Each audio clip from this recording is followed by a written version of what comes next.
start off the meeting before we introduce our guest today. If we could, please, we're going to start off with the Pledge of Allegiance.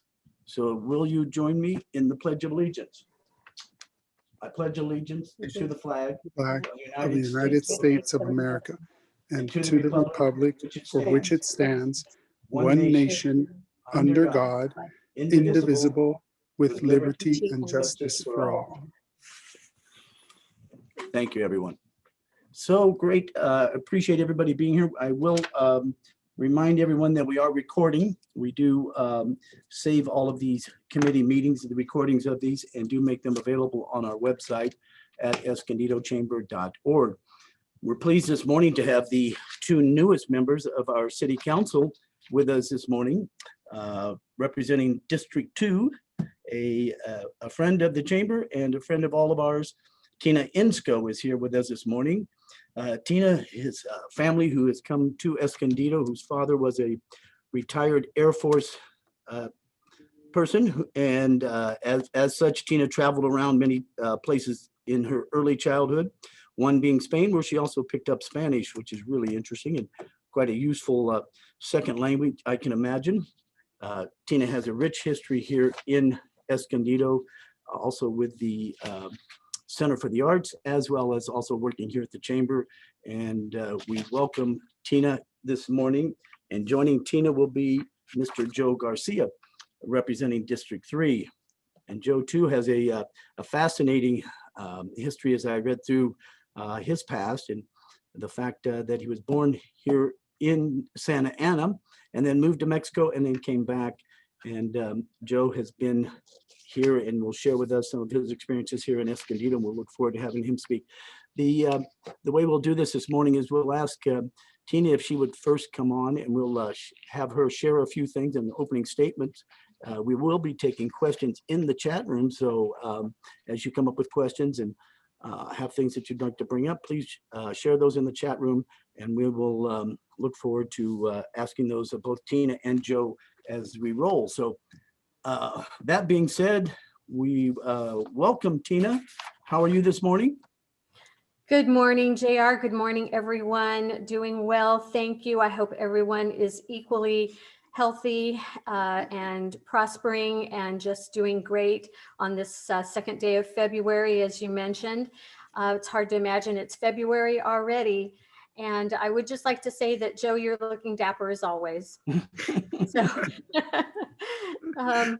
So it's really wonderful to be here. I always feel much like I do at the center, which of course I had a much longer history there, but whenever I step into either the chamber building or think about the chamber, I do think of it as being someplace that I really enjoyed interacting, where I learned so much, which gave me the deep appreciation that I have for our business community, JR. And so thank you to you and your predecessor, Rory, for giving me that opportunity to learn and to grow.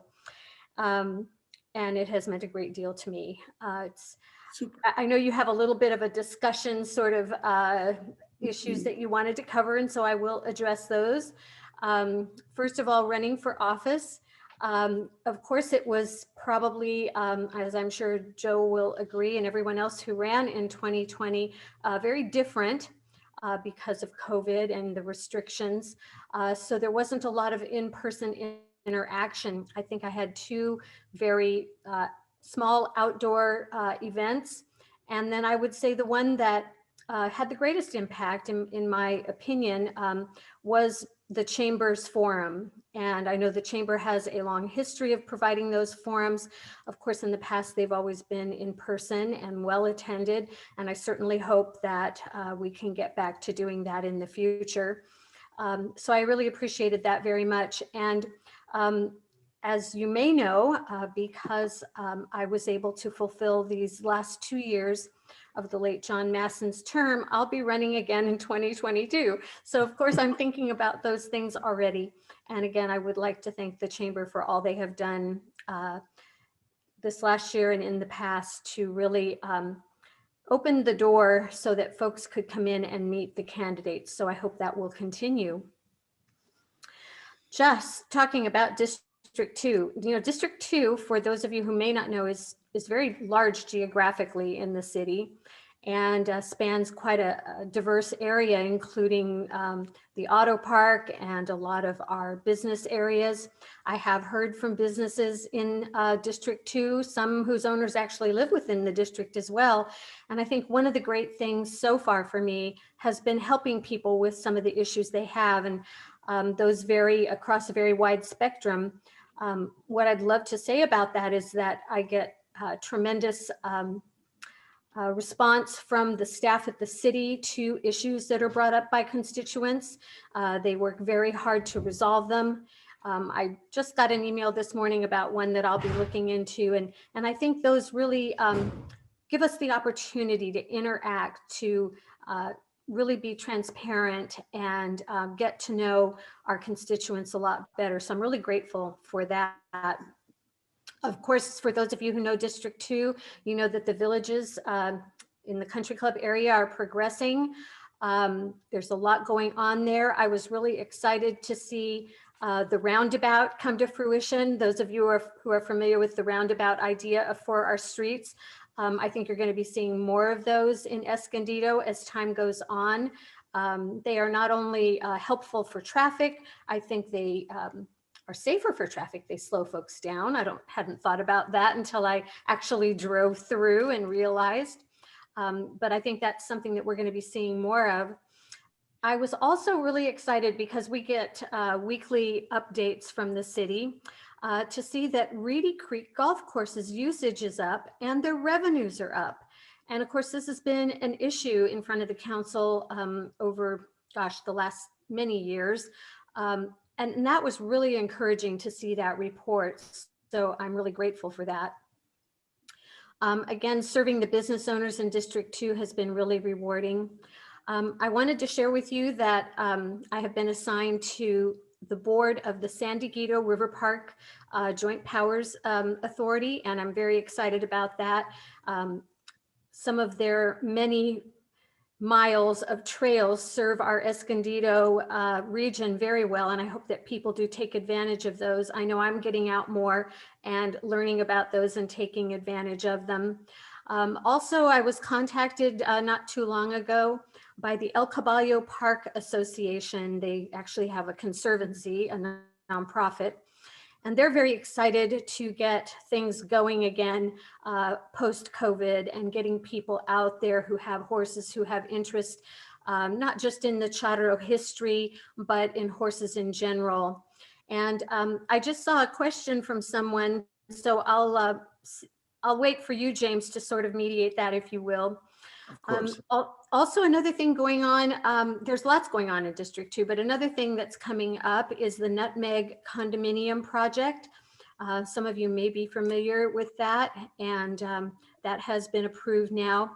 So again, a lot going on, and I probably will refer to a couple of things here from recent reports from the city. I'm really excited. I don't know if you guys follow the Escondido Police Department on either Instagram or Facebook. Hopefully some of you do. I was really glad to see that they were able to stop someone who had a hit and run yesterday. And it just made me think about something else that I read about, a Palomar College partnership with San Diego State University that will now allow former Palomar students who are employed by Escondido Police to further their education with a Bachelor of Science in Criminal Justice, and it'll be 100% online. So I fully support the Escondido Police Department, as I'm sure you know, and I was really glad to hear about that. Some of the other things that I'm thinking about in Escondido's future, and I know that Councilmember Garcia will have as much to say about this as I do or more. The grand visioning plan. And there will be a roundabout in that, but I don't want to give too much away because the city at an upcoming council meeting will be talking about that grand visioning plan. I'm very excited about it because it's another piece of how we will revitalize downtown in a very significant way. And I'm excited that the council will be sharing that with the public at an upcoming I believe very soon, a council meeting. So the more to come on that. As you probably all know, are also doing a search for a new city manager, and that publicity is out there. I actually saw it on the League of Cities website. Joe and I just recently went through the new city council member training for the League of Cities, and so I happened to see that it was on their site. So I know we're going to be getting, I'm sure, a lot of interest. And of course, that will be a very important decision moving forward for all of us. And I know that we'll be giving it our extreme due diligence. Tina, do you mind if I jump in here for just a quick second? Because two things. One, I wanted to make sure, I apologize, but we do want to recognize our sponsor here this morning, AT&T. We thank John Osborne and the folks at AT&T for their support of the chamber. And we certainly recognize their continued giving to our community. Thank you, John and AT&T. And then we'll bounce back on this. So Tina, the city council met last week. Really important vote. You voted in favor of the Palomar project. Anything you'd like to share in regards? I know there was a lot of back and forth on this, and the council was split 3-2, but it did pass. Can you share any thoughts or information on this? Yes, absolutely. And thank you for asking, JR. Yes, it was something that I, again, gave my very serious due diligence to all input on. And believe me, there was input on every side. And much of it was very passionate, and that was deeply, deeply appreciated and taken into concern. As I mentioned about my time with you at the chamber, one of the things that has played a very big part in my support of downtown businesses and businesses across Escondido has been the impact that COVID-19 has had on our businesses. And of course, those businesses are the primary reason that we have tax revenue coming into the city. So it's really incumbent on us that we support and help them grow back to their full and even further potential. One of the things that I was sorry didn't get to come out the other night was the actual revenues. And I know, JR, that you outlined these, and I appreciate that. And thank you for doing that. In some of the letters that came in, was that the Palomar Heights project will inject $7 million in development impact fees to the city, $2 million in school fees, $700,000 in property tax, and upon completion, 270 plus new jobs. Not to mention I believe we figured for 510 units that there could be somewhere in the range of 1,300 people living in the area. And those will be feet on the street for our local businesses. And certainly every part of the downtown will feel that positive impact of all of that. So it's just, it's something that we knew was going to be somewhat controversial. Again, you were right, we were split 3-2, but I truly believe we made the best decision with no plan B really visible or tangible. To wait 2-3 plus years to even come before the council again on this particular item was very difficult. Sure. So that's my that's my take on that. I could talk about it more, of course, but I don't want to take up Joe's time. Sure. No, I understand, Tina. Thank you. And with that, I think what we will do is we'll bounce over to Mr. Garcia and welcome Joe, who Thank you. too has as we said, a rich history here in Escondido. Joe, would you like to have some opening statements and share a few of your thoughts about your being on the city council now? Yeah, very excited to be able to serve District 3 and the entire city as a newly elected city council member, together with city council member Inscoe. We have had the opportunity to begin to work together, and I always enjoy her very articulate way of expressing things and very thorough always. I find myself always taking notes from what she's saying. I said, oh, that's a good thing. So anyway, wonderful to see you and have the opportunity to be able to be here together. I ran because I wanted to serve my community as a church pastor of over 30 years now. 13 of those here in Escondido, living in Escondido for over 25, well, about 25 years now, raising by choice, raising our children here. As a pastor, I have the opportunity to be able to move to different places. Yet we fell in love with Escondido and said, this is a place where we want to raise our children. Escondido is absolutely a wonderful place with a lot of potential. And we saw that. It was a little bit more of a sleeping town when we got here. I remember Sundays, a lot of things were closed in the afternoon, in the evening, and pretty much it was just go to Jack in the Box to get dinner. But you know, I didn't mind because I love Jack in the Box. But that was, we raised our children here. They're graduates of the Escondido Charter.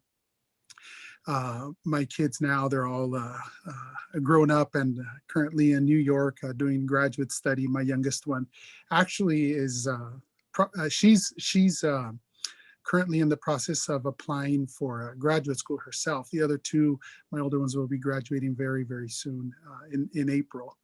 So I'm excited about that. I knocked on thousands and thousands of doors as I was running, and I had an opportunity to be able to hear what the concerns were from the community. And I realized that District 3 has concerns that are very different from each other. You have on the east side of the district concerns about development, and you have in the downtown no idea of what's going on the east side. And I was really surprised about that. They were more concerned, of course, with everything in their backyard, and theirs was Palomar Heights. I'm very proud of the fact, which this hasn't really gone out, but I'm very proud of the fact that our hard work and our grassroots work that we did was paid off. And not only that, I'm excited that we were able to win the election, but we actually won every single precinct with the exception of a very small precinct in the district. I just recently found out about that, and I was very, very happy, excited about that. Palomar Heights, I can jump right into that. Sure. Of course, Council Member Inscoe spoke very eloquently, truthfully, clearly about that. It is true. During our discussions, our deliberations, nothing really came out about the positive fiscal impact the Palomar Heights will have. It's part of my district. Most of Grand, or a good part of Grand, and the East Valley corridor are in my district. And for years and years, these areas have not been able to revitalize. It's clear that the East Valley corridor needs to be redeveloped. It needs to be revitalized, modern, made new, make it a place where you want to be, not just where, oh, that's the store I've been going to for 20 years and I need to keep going there. Downtown is something that I talked about and I heard a lot, is that why are there so many empty spaces? What can we do about that? And I believe that Palomar Heights is a key part of the puzzle to bring in that revitalization into downtown. I believe that in order for that to happen, we have a wonderful opportunity, which we all know is a walkable downtown. Many cities wish that they could have a walkable downtown. We do. And over the years, we have not been able to take advantage of that. One of the byproducts, I think, that has shown some positive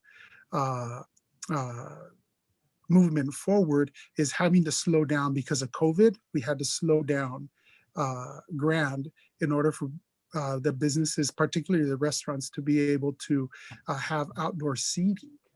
I think that's something that I had already thought about that.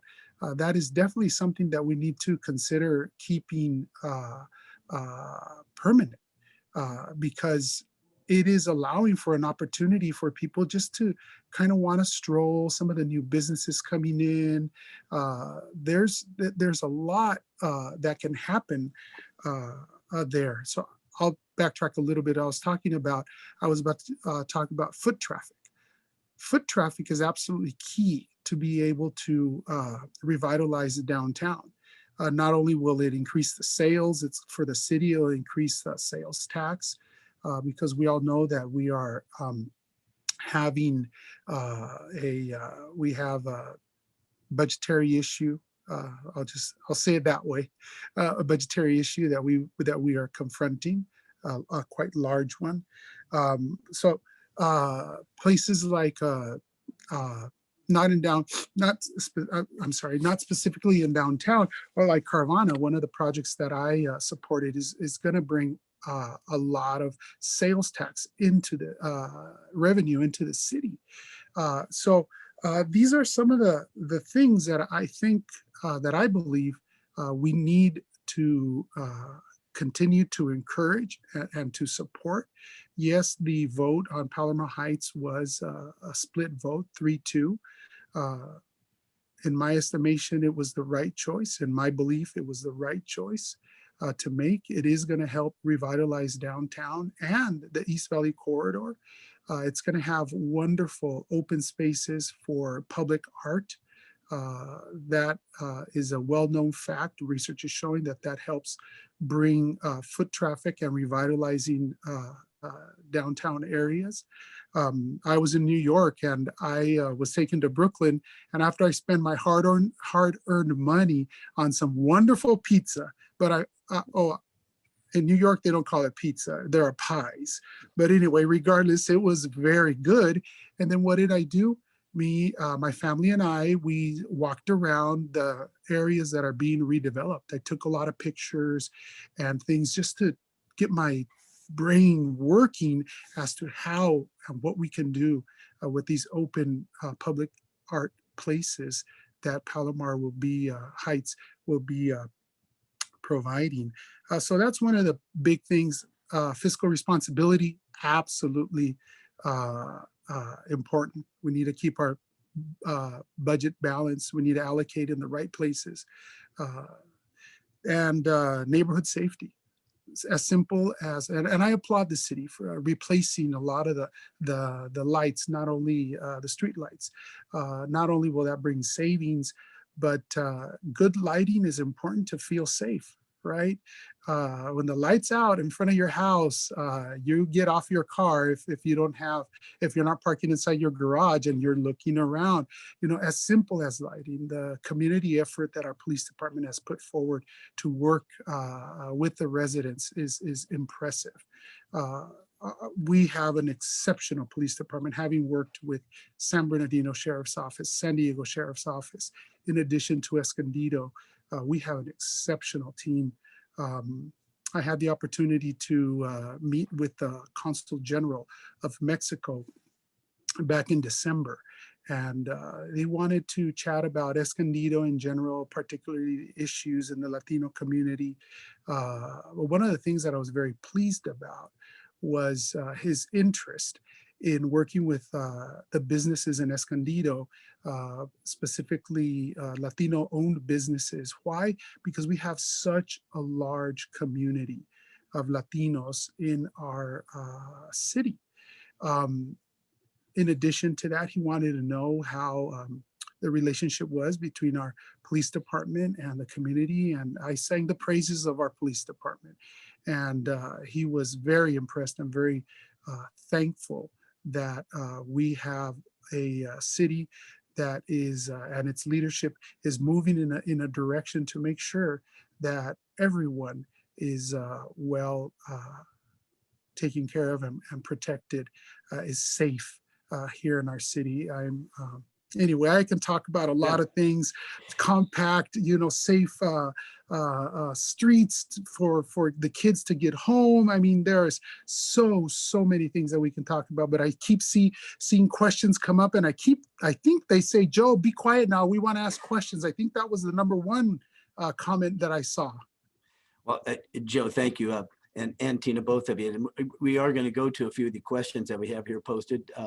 And I'm going to address this one to Joe and then ask Tina for her comments afterwards. And we have a question here about the growing problem with the homeless around the area in Escondido, putting up makeshift tents, the Carl's Jr. area over off of Center City Parkway.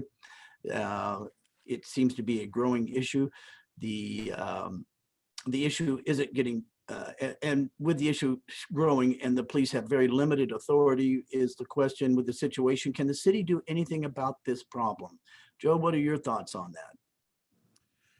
That is one of the big problems here in Escondido. I drive pretty much daily through certain areas in the city, particularly in my district, just to see what's going on.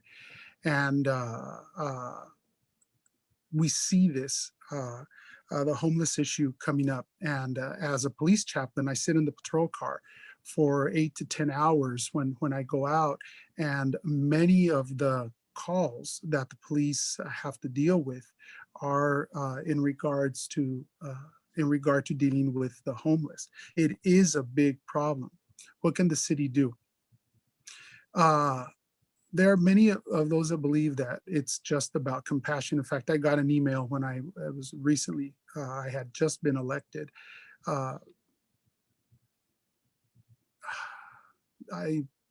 gonna, I don't want to use very strong language, but I'll just say that it was an email telling me that they were watching me because of certain statements I had made in regard to the homeless. Now, what do I mean by that?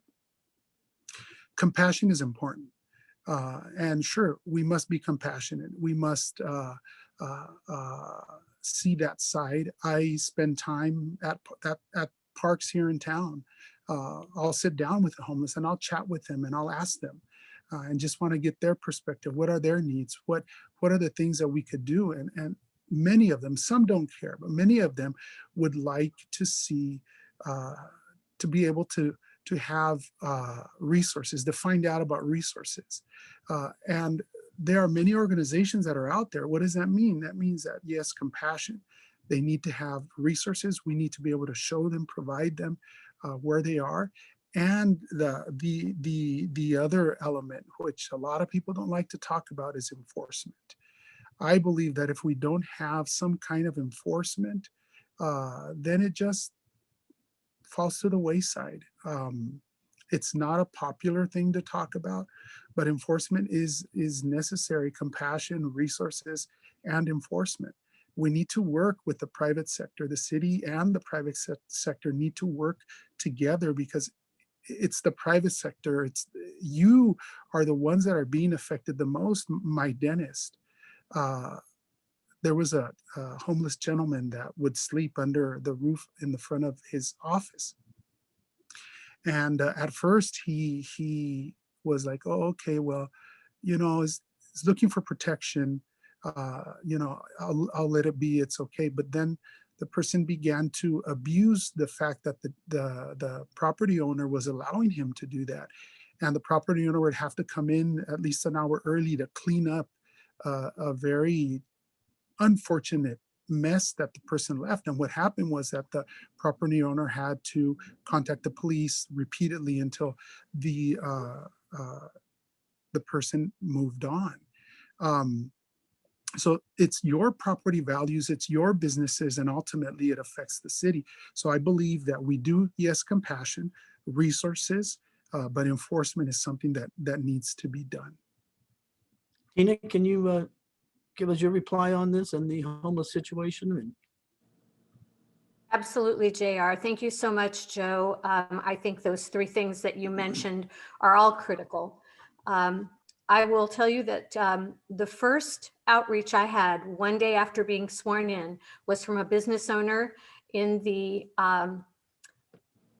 the industrial center, who actually lives in my district as well. They had been having issues with some homeless and things related to drugs vis-a-vis those homeless in their business park, if you will. You may be aware that in the industrial area, there are these business parks that come together and have associations.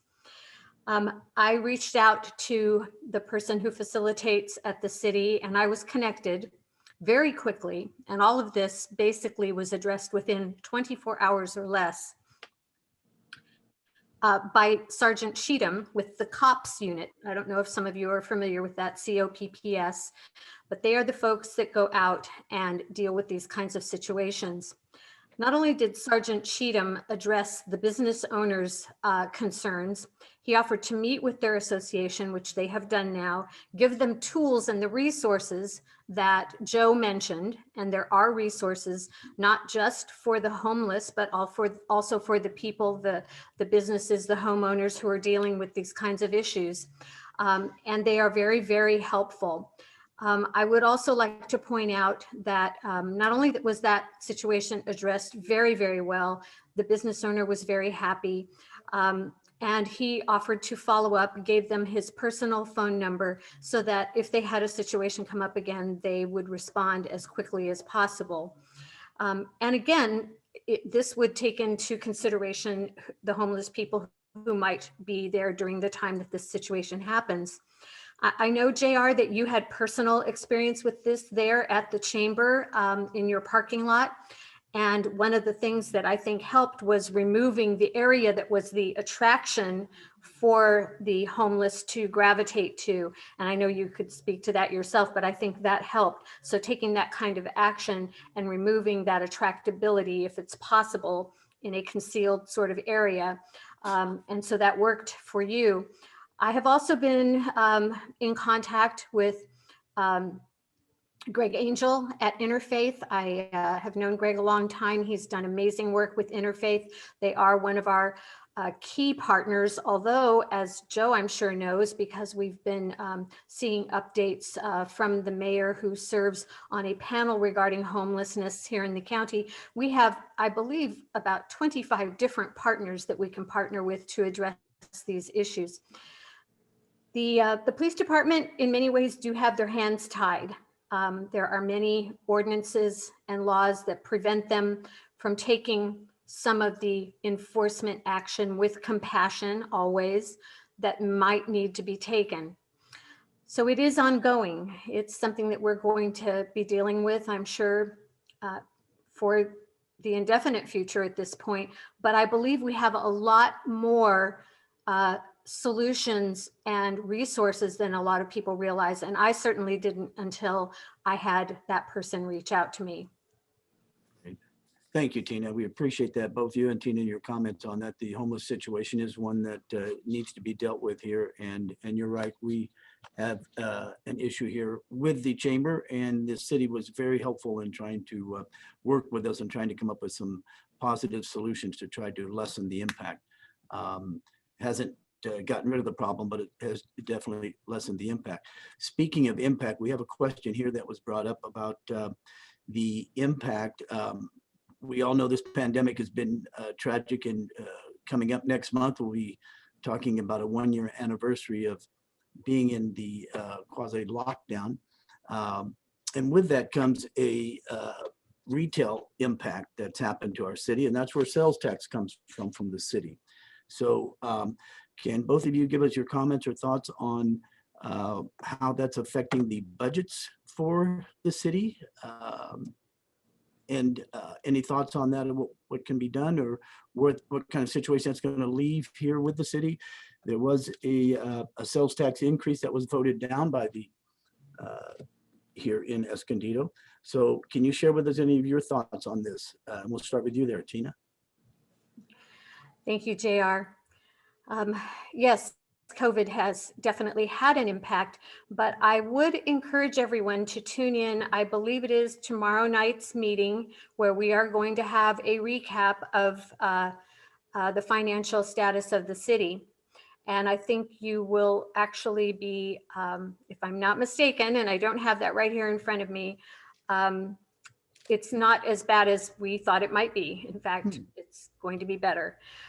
But having said that, we don't know what the full impact of COVID will be, probably until we get back to normal, so to speak.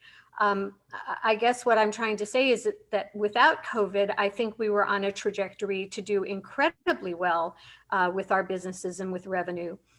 Things are always changing, of course, but we were on a good track. New businesses were coming in. Carvana, the one that Joe mentioned, is going to bring a lot of revenue into the city, and it is sort of the wave of the future. Yes, that does bring into question what happens with our auto park and how will they work with this new way of doing things in the car industry. And we have to work with them. We have to work, of course, with our mall, in addition to the downtown area. So we were very fortunate, and I believe this was already talked about at a previous council meeting, that we were able to end last fiscal year with a small surplus. And so moving forward, if we can continue to hopefully move in the right direction, I know we're in the purple tier now. That primarily does affect our restaurants for the most part, but I think that the news is going to be better than one would have thought. And Joe, perhaps you can comment on that as well. Thank you, Tina. Uh, Joe? Yes. Councilwoman Inscoe is absolutely correct. When it comes to our income tax revenue, it's been better than it was expected. COVID has been very scary. As a church pastor, I had one church that, with the exception of one family, every single family in my church lost their job when COVID hit. It is unbelievable and scary for everyone. The business owners, the employees, the medical profession, and then catching it, having to deal with that. Unfortunately, I've had a number of funerals, particularly recently, completely related to COVID. And I have, unfortunately, probably a couple of more coming up. So for me, it's very, very real. We can thank, at least what I'm hearing from city leadership, administration, is the Wayfair decision, because now the city gets a portion of the sales tax of things that are purchased online, and that is what has helped. One of the reasons why the city has been able to weather the COVID and so many. A major drop in income in other areas of the city. So we're thankful it's not going to be as bad as we thought it was going to be, but we still need to grow. We have some serious challenges that have to be addressed, and sales tax revenues is one of the things that need to be increased, encouraged. We have Canes that is coming in right off the freeway. That's also, we're excited to see them coming in. That'll help increase, and we need to be business friendly, encourage business to continue to develop here, to grow here in Escondido. And that'll all be very, very helpful. Smart development in different areas, also very, very important and necessary for us to be able to do that. So I am thankful. I don't know if I'd say excited, but I would definitely say I am thankful that our situation is not as dire as it was expected to be. For the next couple of years, we expect our budget to be able to balance. But nonetheless, we do have major challenges coming up that have to be addressed. Thank you, Joe and Tina. Um, Along the same lines, we all are reading posts and seeing the news coverage on the issue of vaccinations and the importance of vaccinations, as well as the difficulty it seems to be to get the vaccinations rolled out. I have a question here that's posted. Since the hospitality industry is a great provider to the city revenue and taxes, could the staff of the industry be treated as frontline and get the privilege of getting vaccinated, since we are exposed to guests from all states that visit Escondido? What's your thoughts on that, Joe? If you'd start first, please. All right. That's a great question.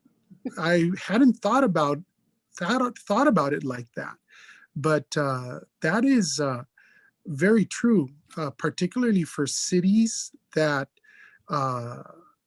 their tourism is the major industry that is their major revenue. I mean, City Councilwoman Inscoe and I had just finished the new mayors and city council academy from the League of Cities, and one of the things they talked about is the hardest hit city in the entire state of California is Anaheim. You imagine why? You know, Disneyland is closed, and and although they had been conservative and saved a lot of money for rainy days and stuff, but this has been going on so much, and the revenue has dropped so much that they are in a lot of trouble. Now, unfortunately, we have no say as to who gets vaccinated first and anything like that. That's something that comes from I believe it's the governor directly that decides that. I don't even think the county gets to do that. The county's doing the rollout here locally for us, for the county. One of the things that I am concerned about is those that are at the place where they qualify for it, 65 and above.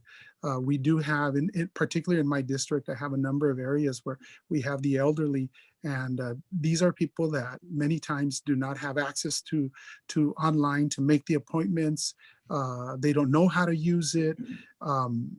So I have been talking about this, and I think it's getting some traction, that we have to find other ways to be able to do that, including I believe a mobile vaccination to go to them, those places that have a heavy concentration of them. But specifically, as far as I understand, we don't have a choice, a say in the matter of who is going to get vaccinated. But I think that is something that we should look into, at least to see if we can push a little bit and see if a change like that could be made. Hey, Joe, let me sort back here just for a second. You said King's is coming to town. No, Canes. Oh, Cane's, of course. All right. The chicken off the freeway. Sure. Hey, along that Yes, same line. sorry then, about that. That's okay. We'll switch over and ask Tina the same question, but I'm going to first ask you, Joe, is your thoughts on, and since it seems to be, it's going to be coming up soon, to Harvest Hills, and where do you stand on that project, the housing project? Well, that is very interesting when it comes to Harvest Hills. Everyone, I've never shied away to the fact that I am pro-development. That's not a secret. I believe that it's necessary that any development needs to bring value both to the community and to the city, and to the developers themselves too. It's just the reality of how our system works. There are, as I knocked on the doors, right, the precincts right there, they're going to be directly impacted, would be directly impacted by Harvest Hills. Their concerns were the fire, the escape routes, blasting, increased traffic. Those were those were the major concerns that I heard. We talked about it. I have been paying attention to what the developer is doing and working on that, and they have been working diligently to be able to find solutions to all of those. And when I would mention some of those solutions, I think the voters were surprised to realize that the developers are working on answering those concerns, finding solutions for those concerns. So while I am not, I don't believe at least that it's proper for me to be able to say one way or another, because there are so many unknowns still, so many questions that need to be answered. I do believe that it's a project that will be coming before us. It hasn't made it to the Planning Commission yet, at least while I was on it. It didn't come for a recommendation to City Council, but it's something that has concerns. Those concerns need to be expressed, and those concerns need to be found solutions to in order for it to be able to fit that criteria that, at least personally, I have a value to the community, value to the city, and value to themselves. Thank you, Joe. Tina, we'll throw it back to you, please, on both those questions, vaccinations and the Harvest Hills 550 planned unit development. Thanks, JR. And thank you, Ralph. Hello, Ralph Felsinger. Nice to hear from you, even though I can't see you. You know, the hospitality industry are on the front lines. I think that was an amazing question that you brought forward that honestly I had not thought of. Of course, Joe is probably right that we have no say in that, but I'm always one who tries to look for ways to get things done. And so my advice might be to reach out to your County Board of Supervisors representative to see if perhaps that person has some information. Certainly now we have the Superstation open at Cal State University San Marcos, and it would be worth going online or a call to them. Certainly if any of your employees are 65 and over, they ought to be able to sign up and get those right away. There are plenty of other organizations too. I know Neighborhood Healthcare is also a provider, so you might want to reach out to them. And again, you know, it's worth just asking the question of someone, would this be considered frontline, and is there any way that we can begin to be in that queue, in that line to get in? So those would be my thoughts on that, is just finding ways to perhaps find out for sure if there's any way to make that happen. In regards to Harvest Hills, of course, Joe knows this area. It is in his district. He's very aware of all the concerns there. I know that there are several big concerns. One of them is the ways in and out of that area. That's a concern, especially in the event of fire. So I know that that's something that the developer is looking at, along with the city, to provide alternate routes. Certainly mitigation of fire is something that's being worked on. And it is something that will come before us. My guess is in the late spring, perhaps, is what I've heard. Again, LAFCO has to weigh in on this, as we all know, because this particular property is within the county. So it will be one that will, I know, garner as much, probably more interest even than Palomar Heights from the community, and that we will have to definitely give our due diligence to make sure that all parties concerned, again, the city must benefit, the community must benefit, and the developer has the right to benefit as well. So those will be the things that we look at. Great, thank you, Tina. So Tina, we have about 7 or 8 minutes left. Could you give us what you think is the biggest, most pressing issue facing the city right now in your estimation? Well, I think everyone would agree that the long-term financial stability of the city is probably the biggest thing. And as Joe said, that we should be fine, but for the near future, however, we know that we have to address the unfunded pension liabilities at some point. Other cities have been able to address them, like Carlsbad and some others. Otherwise, it will be an albatross around our neck that will become, the weight will become too heavy. So that is something that will be looked at. We hope that when we talk about a revenue measure, that we can come up with something that is truly acceptable to the vast majority of the community. And that, I think, is our biggest long-term hurdle. Oh, thank you, Tina. You're absolutely right.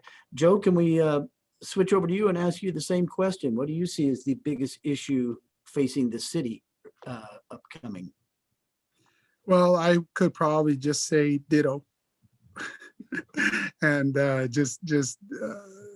reality is, long term, it is the financial issues here that Escondido faces. The unfunded liability goes in to over $100 million. And although there is light at the end of the tunnel, all the research and the studies have shown us that eventually, with the pension reform that happened here in Escondido years ago, will pay off, but we're looking at 15, 20 years down the line. What do we have to do before that? Well, we got to put our financial house in order. So financial issues, and it's impacted by development, it's impacted property taxes, sales taxes, all of that impact this. But we can't put our head in the sand. We need to face it, and we need to face it head on, and look for ways that we can do it together. I believe in building coalitions and building partnerships in order to be able to confront all the different issues that we must.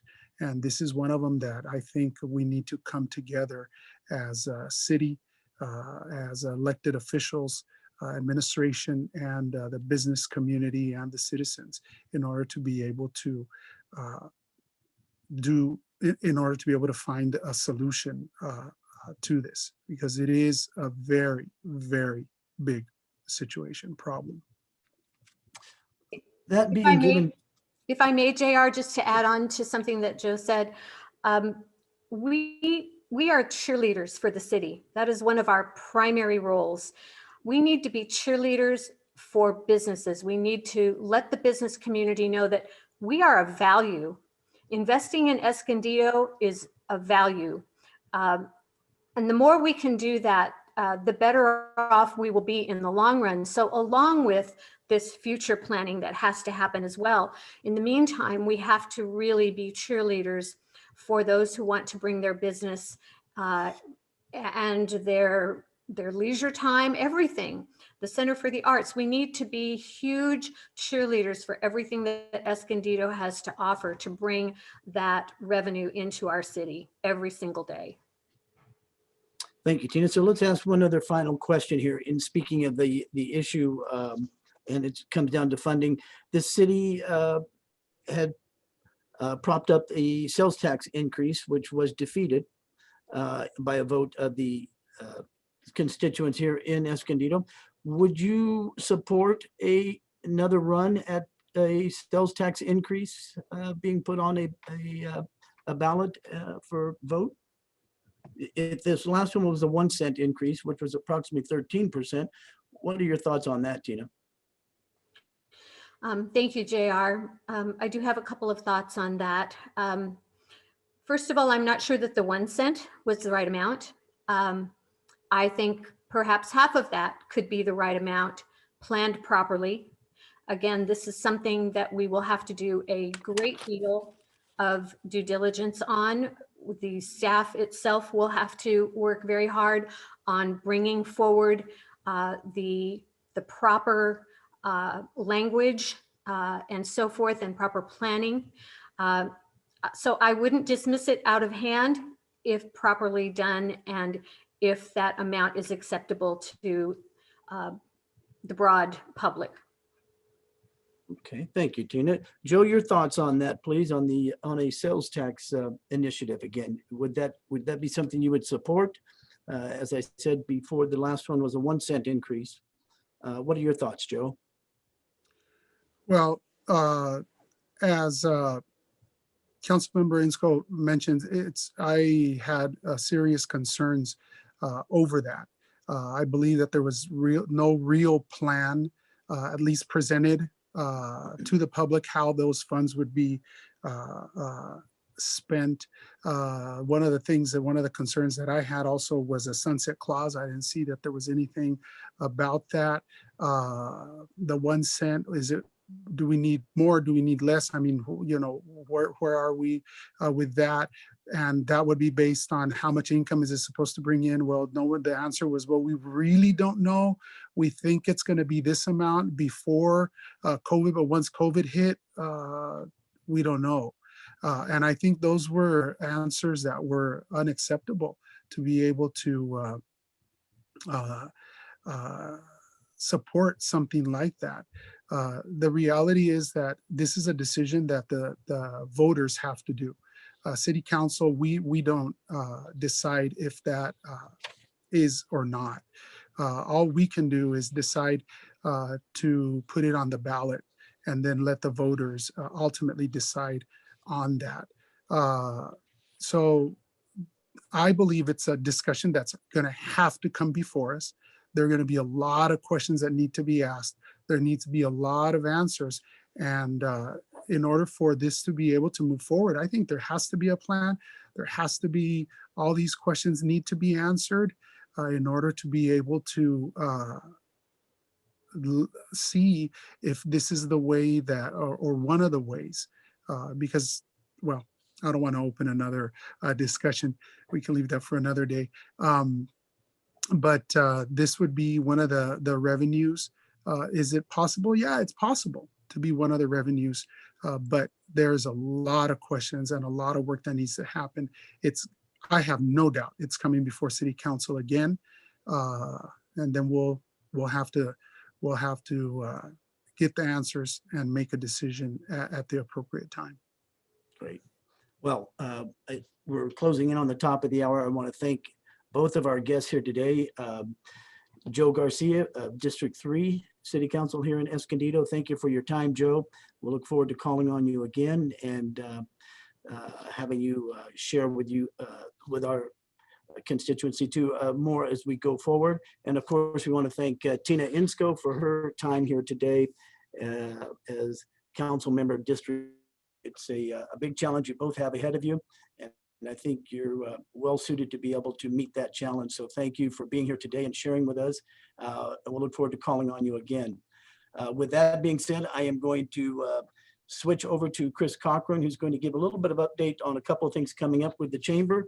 We appreciate all the support that the Chamber is receiving throughout this pandemic. And we do encourage you to go to the website where we have lots of updated information at escondidochamber.org. And I want to thank Chris for all of his hard work here behind the scenes. Chris, can you kind of wrap this up for us, please? Absolutely. Thank you, JR. And most especially, thank you, Joe Garcia and Tina Inscoe, for some really, really great insight into what it's like to run for office, what we have facing us here in the beautiful hidden valley of Escondido. And I think we have our city in good hands. And thank you again. So yeah, as JR mentioned, we have some really good things coming up. First and foremost, we have this coming Monday, our education meeting on Monday, February 8th from 9 to 10 a.m. And that will be with Dr. Luis Rankins Ibarra. And he'll be giving an update on kind of where the district stands right now with distance learning and plans moving forward for actually in-person learning going forward in 2021. On Thursday, the 11th, we will be welcoming Ms. Amber Tarak, the Deputy Director of Economic Development from the City of Escondido. She will be talking a little bit more probably about what Joe and Tina were talking about what the future of Escondido is holding, some of the grand vision plans, and other things moving forward with the City of Escondido. And that will be Thursday, February 11th from 9 to 10 a.m. as well. That evening, we have our virtual mixer for February on Thursday, the 11th at 5 p.m. We hope you can join us just for some camaraderie, some networking, and connecting with some of our local people here in Escondido. Then on Wednesday, February 17th, one of the great signature programs at the Chamber of Commerce is the Rising Stars program. And it's a wonderful, wonderful program that basically recognizes 7 students from each high school, 1 student from each high school, but 7 students per month for their unsung achievements and being the unsung heroes of their school. If you want to see some impressive kids and you want to have some hope out there, tune into Rising Stars on Wednesday, February 7th at 9 a.m. You will truly be inspired and you will truly say, you know what, there's hope out there for all of us moving forward. And then next month, basically for our March Government Affairs, we'll be welcoming one of our newest San Diego supervisors, Miss Tara Lawson-Raymer, will be joining us on Tuesday, March 9th at 9 a.m. So a lot of good stuff coming up, and thank you all for joining us today, and some wonderful questions. And Joe, Tina, and JR, thank you once again. And I'd like to say also thanks to AT&T for our sponsorship of our Government Affairs meeting. Thank you, John Osborne and the AT&T group. Great. Bye now. Thank you. Thank you, everyone. Thank you. Thank you. Have a wonderful day. Have a great day. Thank you both.